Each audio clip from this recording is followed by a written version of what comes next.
Stop scrolling because the next iPhone might be the most misunderstood iPhone in years. If you've only seen the early renders, the iPhone 18 Pro looks safe. Familiar frame, familiar camera layout, maybe a slightly refined dynamic island, maybe a couple new colors. The kind of update that makes you say, all right, cool, but where's the wow? But that reaction is exactly why this matters. Because the real story of the iPhone 18 Pro isn't on the surface. It's buried inside supply chain reports, analyst notes, and the kind of behind-the-scenes moves Apple only makes when it's planning to reshape an entire market. According to the latest leaks and reporting, Apple isn't just preparing a faster phone. Apple is preparing two massive changes that could rewrite what we expect from smartphones in the first place.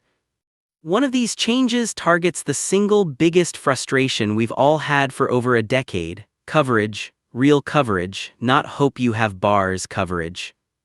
And the other is a financial strategy so aggressive, so expensive, and so high risk that only Apple could attempt it and survive. So let's break down what's actually being rumored for the iPhone 18 Pro, what it would mean for you, and why this could be Apple's boldest play since the original iPhone. Let's start with the biggest upgrade, the one that could make every other smartphone feel outdated overnight. Connectivity. You know the moment? You're at a concert, a stadium, an airport, a festival, a mountain trail, a rural highway, or even just inside a crowded building. You pull out your phone and your signal drops to nothing. The bars disappear, the internet crawls, messages don't send, calls fail, maps don't load. And it's always the same feeling. You're holding a $1,000 supercomputer that instantly becomes useless because you're not near the right tower. Now here's the rumor that changes everything. A major report suggests Apple is in serious talks with SpaceX to integrate Starlink satellite connectivity directly into iPhone 18 Pro hardware. Yes, Starlink, the low Earth orbit satellite network that blankets huge parts of the planet with internet from space. And before you say, wait, iPhones already have satellite, you're right, but you need to understand the difference. What we have now on recent iPhones is satellite-based emergency features. It's designed for life-or-death situations. It's limited, it's slow, it's carefully controlled. You're basically sending tiny, compressed messages when you have no cellular signal at all. It's a safety net. What Apple is rumored to be exploring with Starlink is in a completely different category. Not emergency SOS. Satellite internet. Always available connectivity that isn't dependent on local cell towers. On paper, this would be one of the biggest functional upgrades in smartphone history because it attacks the biggest weakness of mobile phones: coverage gaps. If Apple and Starlink pull this off the way people imagine, the iPhone 18 Pro could deliver high-speed data in places where 5G and LTE simply don't exist, or where towers get overwhelmed and collapse under demand. Think about what that means in real life. You're traveling outside major cities and your phone still works. You're stuck in a power outage and local towers go down and your phone still works. You're on a road trip through dead zones and your maps still load. You're on a boat in the desert, hiking, camping, doing remote work, and you still have a usable connection. That's not just convenient, that changes how people choose phones. Because if one phone becomes the phone that works anywhere, it becomes the default recommendation for a huge number of buyers, especially people who travel, people who live outside major metro areas, creators who shoot on location, remote workers, emergency responders, and anyone who has ever been burned by no service. But here's the part almost nobody is talking about, and it's the most disruptive part of the entire story. If your iPhone connects directly to satellites, what happens to the carriers?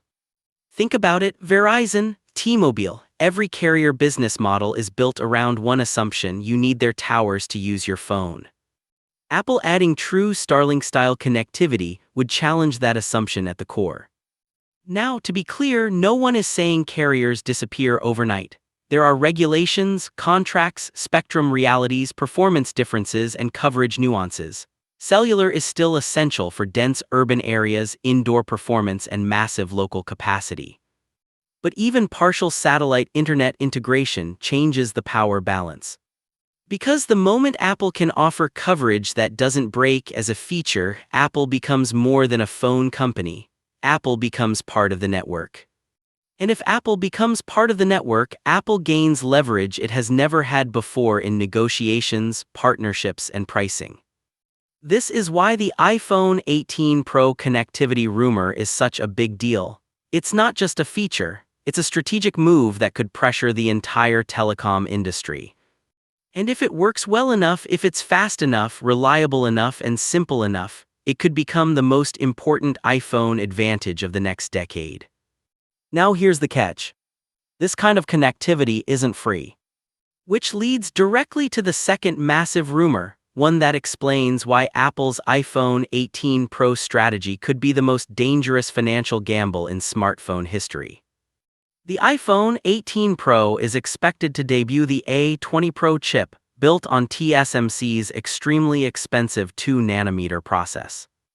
This is where the math gets wild. Because as chip manufacturing gets smaller and more advanced, it doesn't just get better, it gets dramatically more expensive. The machines cost more, the yields are tougher, the wafer prices climb, and the early adopter of a new node pays a premium. Leaked reports suggest Apple could be paying close to $280 for the A20 Pro chip alone. Just the chip. That's a massive increase compared to the previous generation, an increase so large it would normally guarantee a price hike on the final product. And it's not just the processor. Memory prices are also rising. Why? Because global demand for high-performance RAM is being driven by AI data centers, AI servers, training clusters, inference workloads. Every major company is buying up supply. So now stack it up. A potentially ultra-expensive 2nm A20 Pro. More expensive RAM. Additional satellite connectivity hardware. And all the usual costs: cameras, display, titanium or premium materials, advanced sensors, assembly, logistics. In a normal year, this is the part where companies raise prices. This is where we'd be bracing for an iPhone 18 Pro price jump, $100, $200, maybe more. But here's the twist. Top analysts like Ming-Chi Kuo have suggested Apple may try to hold the entry price steady, keeping the iPhone 18 Pro lineup pricing close to what buyers expect, even if costs rise. And if Apple does that, it's not because Apple is feeling generous. It's because Apple is playing a long game. A very aggressive, very calculated ecosystem strategy. Hear what that strategy looks like. Apple might be willing to take a hit on hardware margin, maybe not losing money outright, but accepting lower profit per iPhone because they know where the real money is: services. iCloud storage, Apple Music, Apple TV Plus, Apple Arcade, Apple Care, App Store revenue, and potentially a subscription or add-on plan for satellite connectivity. In other words, Apple doesn't just want to sell you a phone. Apple wants to sell you a phone that becomes your always connected gateway to Apple's paid ecosystem, every day, every month, everywhere you go. This is the key idea. If Apple can offer the only phone that works anywhere while keeping the price competitive, it creates a pressure cooker for Samsung, Google, and every Android competitor. Because those companies often rely more heavily on hardware margins. They don't have the same services revenue per user at Apple's scale, and they don't have the same ability to subsidize cost increases without hurting the business. So Apple's gamble would be simple but brutal. Spend more than anyone else on the most advanced chip. Potentially add satellite internet that makes the phone uniquely valuable. Keep pricing competitive to protect market share. Then recover the investment through subscriptions and ecosystem lock-in. It's a strategic sacrifice designed to widen the gap between an iPhone and everything else. And if that works, it's not just an iPhone upgrade cycle. It's an industry takeover. Because at that point, Apple isn't competing on camera quality alone. Apple isn't competing on who has the brightest display.